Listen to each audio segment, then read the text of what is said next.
Natuna RI panas, AS dan Eropa kecam Cina di Laut Cina Selatan.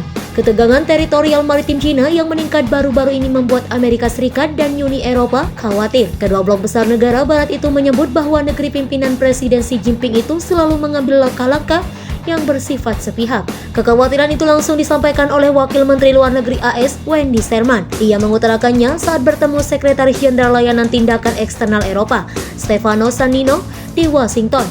Mereka menyatakan keprihatinan yang kuat atas tindakan bermasalah dan sepihak Cina di Laut Cina Selatan dan Timur dan Selat Taiwan yang merusak perdamaian dan keamanan di kawasan itu dan berdampak langsung pada keamanan dan kemakmuran AS dan UE, tulis pernyataan bersama itu. Selain itu, keduanya juga mengaku prihatin dengan pelanggaran hak di Cina, termasuk penindasan terhadap minoritas agama di Xinjiang dan Tibet dan erosi ekonomi di Hong Kong. Meski begitu, AS dan UE mengatakan akan memperdalam kontaknya dengan Cina untuk mengelola apa yang disebut sebagai persaingan sistemik dengan Beijing. Ini menekankan pentingnya AS dan UE mempertahankan kontak yang berkesinambungan dan dekat pada pendekatan kami masing-masing saat kami berinvestasi dan menumbuhkan ekonomi kami. Negeri tirai bambu kembali mengalami konflik dengan Filipina setelah Manila menganggap bahwa pihak Cina melanggar batas teritorialnya LCS.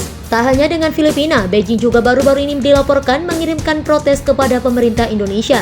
Cina meminta agar Indonesia menghentikan proyek pengeboran minyak di wilayah Natuna dengan alasan bahwa wilayah itu masih merupakan milik negara itu di LCS. Surat itu sedikit mengancam karena itu adalah upaya pertama diplomat Cina untuk mendorong agenda 9 garis putus-putus mereka terhadap hak-hak kami di bawah hukum laut, kata anggota Komisi 1 DPR RI Muhammad Farhan. Farhan kemudian menegaskan bahwa Indonesia tidak akan tunduk dengan hal itu.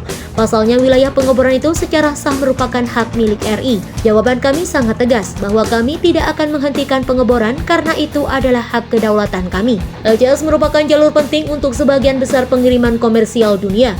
Ini terletak di bibir lautan sejumlah negara termasuk ASEAN seperti Brunei, Kamboja, Cina, Indonesia, Malaysia, Filipina, Singapura, Taiwan, Thailand, dan Vietnam. Lautan itu diyakini sebagai lautan yang kaya hasil alam, terutama migas dan ikan. Sumber lain dari American Security Project menyebutkan bahwa cadangan gas di LCS mencapai 266 triliun kaki kubik. Angka itu menyumbang 60% sampai 70% dari total cadangan hidrokarbon teritori tersebut. Cina bersikukuh mengklaim sekitar 90% dari lautan itu dalam apa yang disebut sebagai 9 garis putus-putus, di mana mencakup area seluas sekitar 3,5 juta kilometer persegi atau 1,4 juta mil persegi. Klaim tersebut telah menimbulkan ketegangan dengan sejumlah negara ASEAN dan melibatkan AS masuk dengan dalih kebebasan navigasi.